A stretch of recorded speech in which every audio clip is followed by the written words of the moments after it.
북한이 한국 측 시설에 대한 추가 해체에 나선 정황이 포착됐습니다. 한국관광공사가 거액을 투자한 문화회관 건물의 지붕이 모두 뜯긴 것으로 나타났는데 이 일대 한국 소유 자산이 하나씩 사라지고 있는 양상입니다. 함지하 기자가 보도합니다.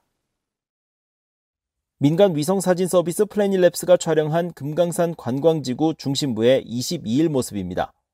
BOA 분석 결과 관광지구 중심부에 위치한 문화회관에서 최근 큰 변화가 포착됐는데 이곳을 덮고 있던 밝은 회색빛의 돔 형태 지붕이 사라진 겁니다. 과거 위성사진에서 뚜렷이 보였던 원형 지붕 대신 이 지붕을 받치고 있던 틀만 절반 정도 남아있으며 지붕 아래 내부 공간도 속을 훤히 드러내고 있습니다. 북한이 문화회관을 완전히 철거하는 것인지 아니면 새 지붕을 다시 얹으려는 것인지 위성사진만으로는 파악이 어렵지만 현재 건물 기능은 상실한 상태가 분명해 보입니다. 문화회관 지붕은 이달 7일을 전후한 시점부터 해체 조짐을 보였는데 지난 1일까지만 해도 온전한 상태를 유지했던 지붕이 7일에는 절반 정도 어두워진 모습이 나타나 지붕이 뜯기면서 지붕 아래 실내가 어두운 색으로 표시된 것으로 추정됩니다. 이어 8일과 9일에는 이 어두운 면적, 즉 하단의 구멍이 더 커지고 22일에는 지붕이 전혀 남아있지 않은 모습이 포착됐습니다.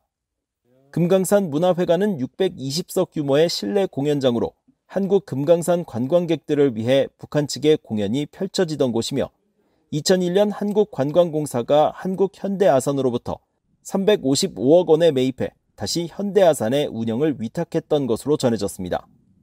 앞서 김정은 국무위원장은 지난 2019년 10월 금강산을 시찰한 뒤 보기만 해도 기분이 나빠지는 너절한 남측 시설을 싹 드러내라고 지시했고 이후 금강산에서는 지난 3월 현대아산 소유 해금강 호텔이 철거되고 4월에는 한국 리조트 기업 아난티의 금강산 골프장 8개 숙소동이 모두 해체됐습니다.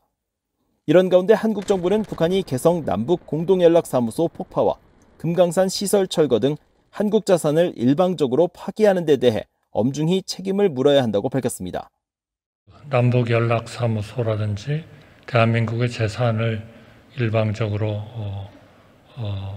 파기를 했다든지 하는 것들에 대해서는 적절한 시기에 분명히 우리가 엄중하게 그걸 따져야 된다. 이렇게 생각을 합니다. 한편 2020년 6월 16일 북한이 남북 공동연락사무소를 폭파한 직후 당시 여당이었던 더불어민주당의 송영길 국회 외교통일위원장은 북한이 예고대로 했다면서 대포로 안 폭파한 게 어디냐고 말해 큰 논란을 일으켰고 이후 송 의원은 불행 중 다행이라는 의미처럼 최악의 상황을 막아야 한다는 측면의 발언이었다고 해명하기도 했습니다. BOA 뉴스 함지하입니다.